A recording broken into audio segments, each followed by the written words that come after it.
Now, I know organization isn't the most interesting part of music production, but it is something that you have to deal with every once in a while. The way that I like to do it is I just take a day out from every 6 months and I just work on my organization and redo all of the things that I need for my music production, make sure that all of my files are still nice in order, make sure that my plugins are nice in order, and just for everything that I have in terms of files and stuff that I use for music production, I just want to make sure that it fits with the workflow that I currently have. And one of the things that is included in that is the template. Now, what I've recently done for a little bit of, I would almost say inspiration almost, is just change the colors, and I added one new group of one-shots. Really, the big change is the separation between the sequences and all of the one-shots. And the reason why I do that is because that way I have a more organized overview of where all of the one-shots are. The other change, the coloring, as I said, is more for a creative thing. A very interesting thing about that is that's like buying new shoes when you're playing football. For the first few days, it's going to work really, really well, but after a while, it will just sink back to normal and you will have your normal creativity again. Now, before we move on, I do have to say that if you want to support the channel, you can do so by subscribing as well as liking the video. Another way to do it is by going over to my Gumroad page where I sell a whole bunch of different products, including a masterclass with around 24 hours of footage. Links for both are in the description. So for the longest time, my projects would look like this, with these very distinct colors. I quickly opened up an example project, but it's literally the biggest one on my PC, so it's lagging a little bit. But you can see I had these 6 distinct groups, and I did not have yet the separation between the one-shots and the other sequences. And you can see when I open up the leads group, well, for this project, it's going to be massive because this is a massive project. But you can see it's all throughout each other. There's no organization within this group itself.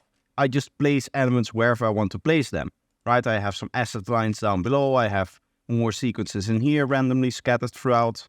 And there's a few more up here. And then the rest of the one-shots are just kind of unorganized, placed all the way through this whole project. But now, as you can see, my projects look like this. Now, as I said, again, the last project was a very big project in terms of the amount of tracks that were in there. There were like 350 tracks in here. This project has 92, and one of them isn't even used. It also still has this group, which I can now remove from my template because I'm now going directly to the master. I used to have that functionality where on the routing group from my other templates, I would have a whole bunch of analyzers, and then for each group, I could specifically see, okay, which frequency region they're in, how are they in the stereo field and all of that kind of stuff.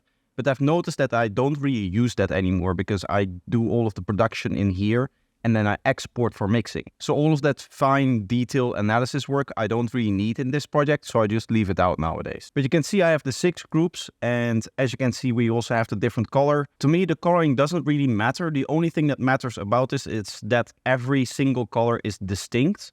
And you can see there is a little bit of overlap between the kick and the bass, but for the rest, I've chosen very distinct colors for each of the elements. And the whole goal of that is that if you're ever zooming into a project, you know exactly what you're looking at in terms of what everything is. I know that this is an effect. I know that this is one-shots. I know that this is sequences. I know my drums are up here. And all of that just makes it very, very easy to work with. You can imagine that people who spend a lot of time seeking stuff within their track, seeking stuff within their project to find the sound that they want to work on, they lose a lot of the inspiration that they have because there is no easy method for them to find the exact sound that they're looking for. Whereas for me, I could probably find any sound within a few seconds of identifying it just by virtue of all of these groups being fairly small, right? Say that I want to play, for example, here.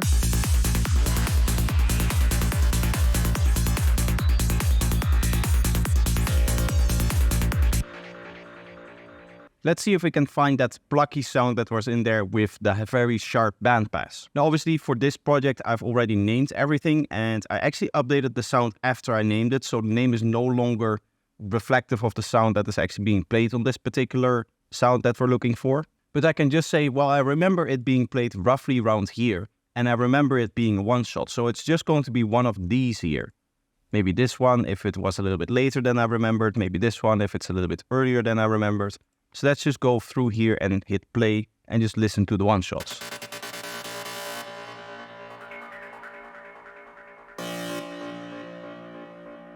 And then the second one, that's where we found it.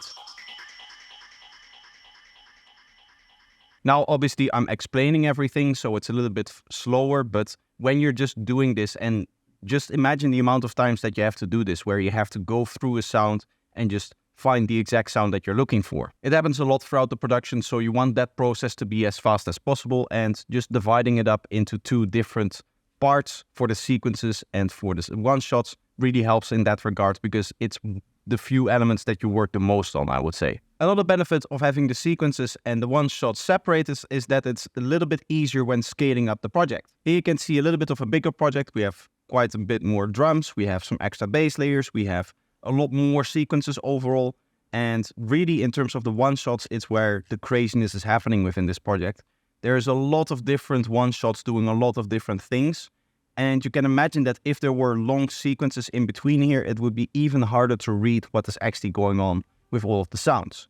Imagine the way it was before. We would have the contents of this group and the contents of this group kind of randomly mixed together. Now obviously we have the 2 groups, so it's a little bit easier to look for if you're looking at the sequence or if you're just looking at a small snippet of sounds that is going to be a one-shot. So that's what I wanted to talk about in this video. I hope you found it interesting, even though it is a little bit of a boring topic. I do think it is important to feature these things on my channel. One, because I know that it will help you guys. If you also have a nice organizational system, then you're just going to be better at music production because you're going to be more efficient. And that makes learning a lot easier. And the second thing is that from now on, all of my projects are going to look like this. So for the streams and for all of the content in which I feature an actual project, it is nice for you guys to know that I've made this change. So that's going to be the video. I hope that you enjoyed it. And if you do, let me know by leaving a like. And if you're new here, subscribe. Another good way to support the channel is by watching another one of my videos. So I'll leave one in the end cards at the end of this one. But that's going to be it for today. I hope you enjoyed and I hope to see you in the next one. Bye bye.